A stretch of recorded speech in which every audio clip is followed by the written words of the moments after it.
4 నెలల్లో నేను అప్పు కట్టాల్సి వచ్చింది, మిత్తి అసలు కిస్తులు కట్టాల్సి వచ్చింది. నిన్న మొన్న మాట ఇచ్చిన 15 ఆగస్టు లోపల తప్పకుండా 2 లక్షల రూపాయల రైతు రుణమాఫీ చేసే బాధ్యత నాది. సేవాలాల్ సాక్షిగా, బావోజీ సాక్షిగా నేను మాట ఇస్తున్నా, 15 ఆగస్టు లోపల నేను మీ రైతు రుణమాఫీ చేస్తాను. హరీష్ రావు అంటున్నాడు నిన్న, చేయకపోతే రాజీనామా చేస్తావా అని. నేను హరీష్ రావుకు సూటిగా కేసీఆర్ సవాలు విసురుతున్నా, 15 ఆగస్టు లోపల రుణమాఫీ నేను చేస్తా. నేను రుణమాఫీ చేస్తే నీ పార్టీ నువ్వు రద్దు చేసుకుంటావా? సవాళ్ళు స్వీకరించు.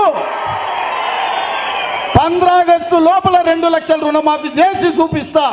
అక్కడి సూర్యుడు ఇక్కడ మొలిచిన, భూమి ఆకాశాలు తలకిందులైనా, కేసీఆర్ ఫామ్ హౌస్లో ఊరేసుకొని సచ్చినా